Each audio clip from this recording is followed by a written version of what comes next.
গত আন্দোলন, জুলাই আগস্টের আন্দোলনে আমি নিজে গেছি বাড়িতে বাড়িতে। কি দুর্বিষহ জীবন যাপন, পরিবারে একজন মাত্র আয় করার মতো মানুষ, তার আয়ের মাধ্যমে তার নিজের পরিবার চলে, ছেলে মেয়ে স্ত্রী এবং মা বাবারও ভরণ পোষণ করতে হয়। এখন তারা কোথায় যাবে, তাদের কি পরিণতি হবে, এটা বলে দেওয়ার মতো বা তাদের পাশে দাঁড়ানোর মতো লোক কি আছে?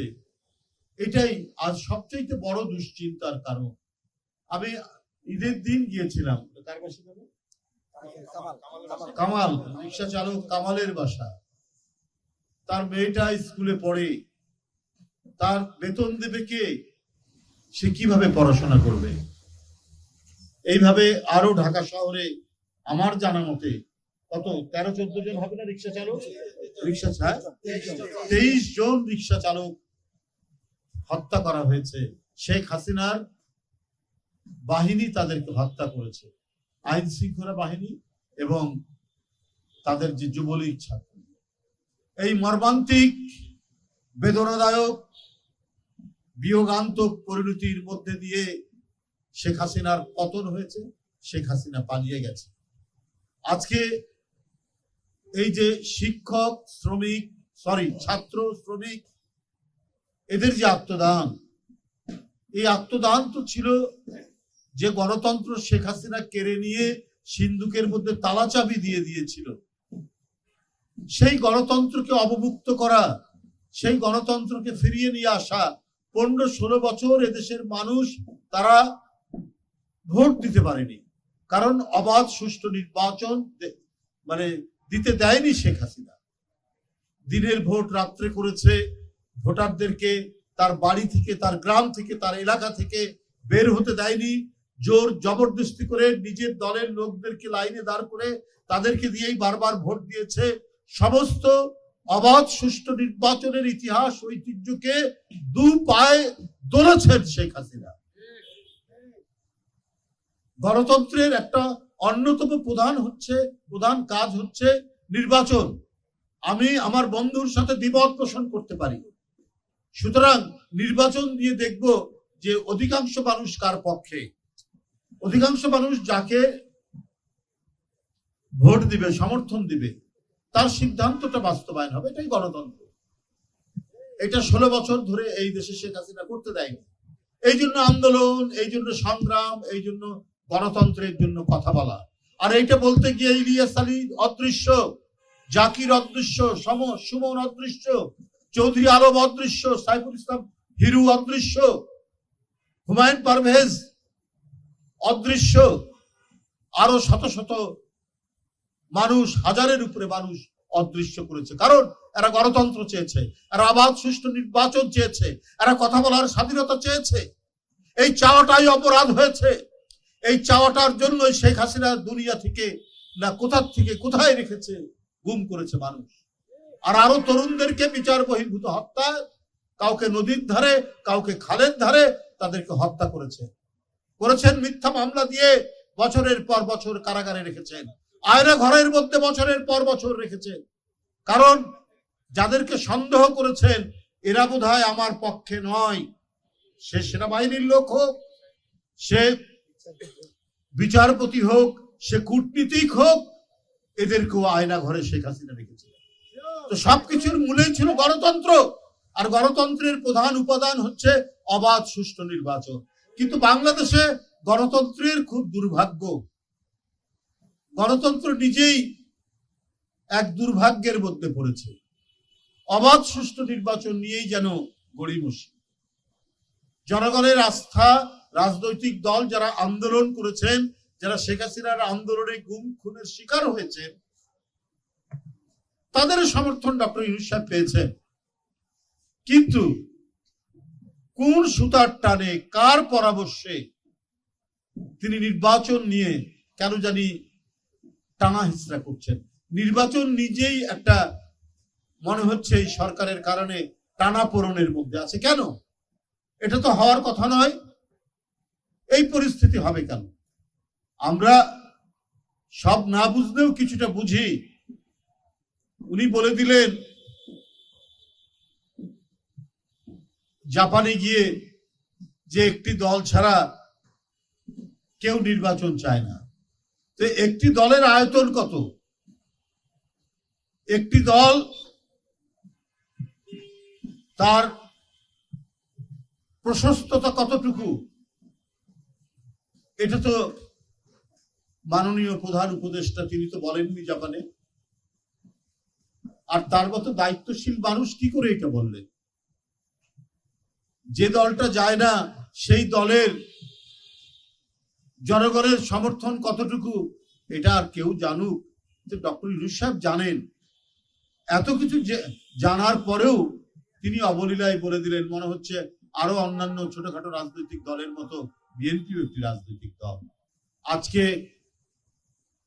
এরপরে আপনি দেখেন কত রাজনৈতিক দল নির্বাচন ডিসেম্বরের মধ্যে দ্রুত নির্বাচনের কথা বলেছেন, সংস্কারের কথাও বলেছেন। উনি গণতন্ত্রের মুখোমুখি করেছেন, ফেস অফ, একেবারে গণতন্ত্রের মুখোমুখি করছেন একটা সংস্কারকে। এটা অনেকেই বলছেন, অনেকেই ইয়ে করেছেন। তো বাংলাদেশের পলিমাটির যে বাতাস, এই বাতাস অত্যন্ত পরিশুদ্ধ বাতাস, কিন্তু এখানে আবার এমন কিছু পঙ্কিল বাতাসও প্রবাহিত হয় যে অনেকে ক্ষমতায় আসলেই চিরস্থায়ী ভাবে থাকার একটা স্বপ্ন দেখেন।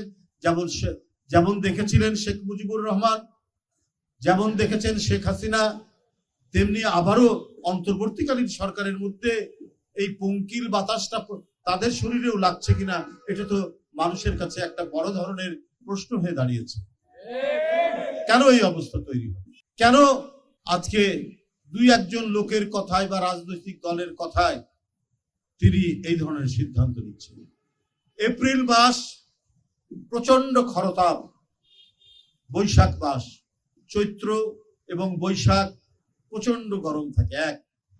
দুই নম্বর হচ্ছে এই সময়ের মধ্যে ম্যাট্রিক পরীক্ষার প্রস্তুতি, ইন্টারমিডিয়েট পরীক্ষার প্রস্তুতি এবং সমমানের সমপর্যায়ের আরো দাখিল আপনার মাদ্রাসার বিভিন্ন পরীক্ষা এই সময় হয়।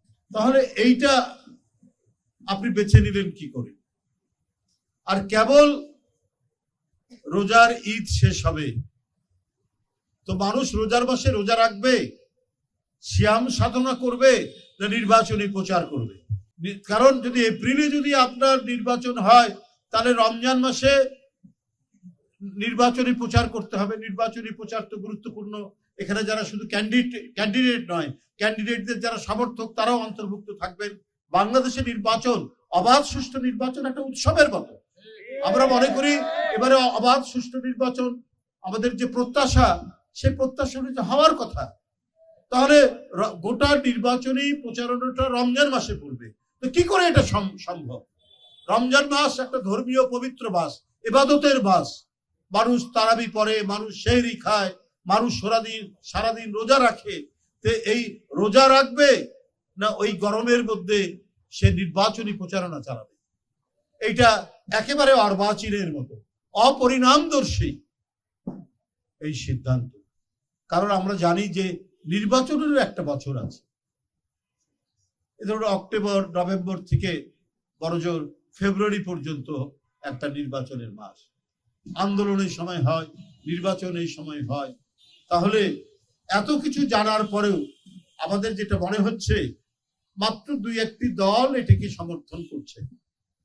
আপনি কি তাদের স্বার্থে অথবা কোনো গোষ্ঠীর স্বার্থে অথবা তাদের কোটার মধ্যে পড়ে গেলেন কিনা, এইটা জনগণ তাদের বৃত্তের মধ্যে। আপনি অবাধ সুষ্ঠু নির্বাচন করবেন, অন্তর্বর্তীকালীন সরকার, আপনি হলেন নিরপেক্ষ সরকার, আপনি সব দিক বিবেচনা করে আপনি একটা ভূমিকা রাখবেন। কিন্তু কেন জানি মনে হচ্ছে কোনো একটি রাজনৈতিক দল বা দুইটি রাজনৈতিক দলের দিকে টিল্টে, ওইদিকে একটু হেলে যাচ্ছেন, ওইদিকে একটু ঝুঁকে পড়ছেন। কেন এটা হবে? অন্তর্বর্তীকালীন সরকারকে কেন এই ধরনের পরিস্থিতি তৈরি হবে? কেন এই যারা 15 বছর যারা সংগ্রাম করেছে, আন্দোলন করেছে, এত ত্যাগ স্বীকার করেছে, এত রক্ত ঝরিয়েছে, শুধুমাত্র একটা অবাধ সুষ্ঠু নির্বাচন, শুধুমাত্র গণতন্ত্রের যে মানুষের মৌলিক অধিকার সেগুলো ফিরে আসুক, তার জন্য এত লড়াই সংগ্রাম, এই জন্য শেখ হাসিনাকে পরিত্যাগ করে তার প্রতিটা কথা যে ভণ্ডামি ছিল, তার প্রতিটা কথা যে জনগণ বিরোধী ছিল, সেটা শেখ হাসিনার নির্বাচন বারবার বয়কট করার মধ্যে দিয়ে সেটা বিএনপি প্রমাণিত করেছে। তাদের কাছে ক্ষমতা বড় কিছু ছিল না, তাদের কাছে ক্ষমতা নয় বরং আদর্শ। এই আদর্শের কারণে তারা লড়াই করেছে গণতন্ত্রের পক্ষে। বন্ধুরা আমার, যাদেরকে মদত দিত বাইরে থেকে, যে সরকার ছিল জনগণ বিচ্ছিন্ন সরকার, যাদের ভোটের কোনো দরকার হতো না, তাদের দরকার পড়তো কোনো একটি দেশের সমর্থন। এমনকি এই যে কোরবানির চামড়া, সেই চামড়াটার দাম কত হবে সেটাও পার্শ্ববর্তী দেশ থেকে নির্ধারণ করে দেওয়া হতো। কই এইবার তো সেটা দেওয়া হয়নি, এবার তো সেই জিনিসটা হয়নি। শেখ হাসিনা এই ধরনের একটি পরনিরপেক্ষ এবং দেশের স্বাধীনতা বিক্রি করা, সার্বভৌমত্ব বিক্রি করা একটি সরকার ছিল। আমরা সেখান থেকে ক্রমান্বয়ে গণতন্ত্রের পথে হাঁটবো, একটি উন্নত শক্তিশালী গণতন্ত্র এবং আমাদের প্রিয় স্বাধীনতা এবং সার্বভৌমত্বকে আমরা সবল করব, শক্তিশালী করব আমাদের দেশের দিকে, আমাদের জনগণের দিকে এবং আমাদের চর্চিত গণতন্ত্রের দিকে কেউ যেন লাল চোখ দিয়ে দেখতে না পারে। সেটাই হচ্ছে আমাদের স্বাধীনতা সার্বভৌমত্বের এই দেশের জনগণের অঙ্গীকার। ৭১ সালে ৩০ লক্ষ লোক যদি জীবন দিতে পারে এবং জুলাই আগস্টে এই মাসুম বাচ্চারা, এই শ্রমিক রিকশাওয়ালারা যদি অকাতরে জীবন দিতে পারে, আমাদের সত্যিকারের সেই বহুদলীয় গণতন্ত্র ফিরে আসবে, যেটি এই দেশবাসীকে নতুন ভাবে দিয়েছিলেন শহীদ রাষ্ট্রপতি জিয়াউর রহমান। আর যার জন্য অনেক ত্যাগ তিতিক্ষা, অনেক জুলুম নির্যাতন সহ্য করে বছরের পর বছর কারাগারে থেকে গণতন্ত্রের জন্য যিনি লড়াই করেছেন, আমাদের সেই প্রিয় নেত্রী, গণতন্ত্রের মা দেশনেত্রী বেগম খালেদা জিয়া, যার জন্য লড়াই করেছেন। এই গণতন্ত্রকে তো আমরাই রক্ষা করব। এই রিকশা ভাইরা, এই শ্রমিক ভাইরা, এই ছাত্ররা, তারাই রক্ষা করবে। কোনো গরিমসি এবং কোন ধরনের দ্বিধা এইখান থেকে চলবে না। কারণ এখন এই জাতীয়তাবাদী নেতৃত্বের হাল ধরেছেন আমাদের প্রিয় নেতা তারেক রহমান, বিএনপির ভারপ্রাপ্ত চেয়ারম্যান তারেক রহমান। তিনি যদি দৃঢ়তার সাথে জুলাই আগস্টের আন্দোলনে তার যে নেতৃত্ব এবং বাংলাদেশের মানুষকে সেই আন্দোলনের পক্ষে সামিল করেছেন, সেটা তারেক রহমান। বারবার আমি 19 জুলাই গ্রেপ্তার হয়েছি। 19 জুলাইয়ের আগ মুহূর্ত পর্যন্ত যে সমস্ত আমি বক্তব্য রেখেছি দলের পক্ষ থেকে, সেই বক্তব্যের মধ্যে ছিল সারা দেশের দলের নেতাকর্মী এই আন্দোলনে সামিল হওয়া, তাদের যে কমপ্লিট শাটডাউন যারা রেখেছে ছাত্ররা, সেইটাকে সমর্থন সহ প্রতিটি কর্মসূচিতে তারেক রহমানের নির্দেশে আমরা সেখানে ঘোষণা দিয়েছিলাম, প্রেস কনফারেন্স করে, যে সেখানে আপনারা আসুন, তাদের সাথে সামিল হন বলেই আজকে ওসমান গনি চট্টগ্রাম বিশ্ববিদ্যালয়ের ছাত্র দলের নেতা এবং বিএনপি পরিবারের অনেক ছাত্ররা আজকে তারা জীবন দিয়েছেন, শাহাদাত বরণ করেছেন। এবং এই রিকশাওয়ালা ভাইরা, এরা অধিকাংশই হচ্ছে শহীদ জিয়ার সমর্থক, দেশনেত্রী বেগম জিয়ার সমর্থক, তারা তারেক রহমানের নেতৃত্বে বিশ্বাসী, এরা জীবন দিয়েছে। সুতরাং আমরা আত্মবিশ্বাসী, জনগণের গণতন্ত্র জনগণের কাছে ফিরে আসবে।